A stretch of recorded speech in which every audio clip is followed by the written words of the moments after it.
అందరికీ కూడా శిరసు వంచి పాదాభివందనాలు తెలియజేస్తున్నాను.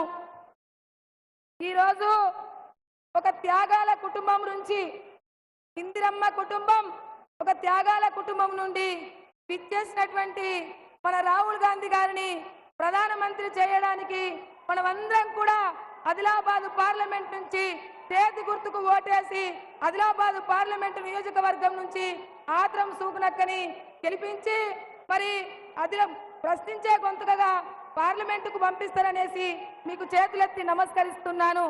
ఎందుకంటే రాహుల్ గాంధీ గారు మరి ప్రజల మనిషి, ప్రజల గుండె చప్పుడు, ప్రజల మధ్య నుండి ప్రజల సమస్యలను తెలుసుకున్నటువంటి ఒక గొప్ప మహానీయుడు కాబట్టి ఆ మహానీయుణ్ణి ఈ ప్రజలందరూ కూడా ఆదరించవలసిన అవసరం ఉంది.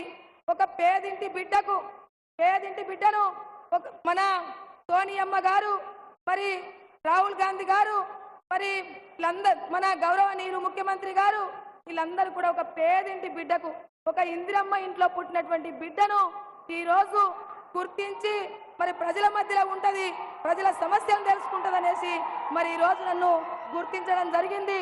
తప్పకుండా కాంగ్రెస్ కుటుంబానికి, కాంగ్రెస్ పార్టీని బలోపేతం చేయడానికి కాంగ్రెస్ లో నేను చచ్చే వరకు కాంగ్రెస్ లోనే ఉంటాను.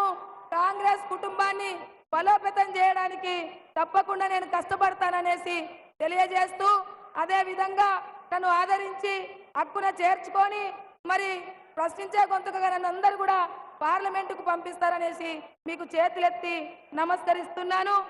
ఒక త్యాగాల కుటుంబం నుంచి విచ్చేసినటువంటి రాహుల్ గాంధీ గారిని ప్రధానమంత్రి చేయడానికి మీరందరూ కూడా కంకణబద్దులవుతారని కొంగు చాపి అడుగుతున్నాను. కంపల్సరీ ఈ దేశం బాగుండాలి, ఈ దేశ భవిష్యత్తు బాగుండాలి అంటే రాహుల్ గాంధీ గారు ప్రధానమంత్రి కావాలి. కాబట్టి మీరందరూ కూడా చేతి గుర్తుకు ఓటేస్తారనేసి మీకు చేతులెత్తి నమస్కరిస్తున్నాను. జై కాంగ్రెస్, జై కాంగ్రెస్. చేతి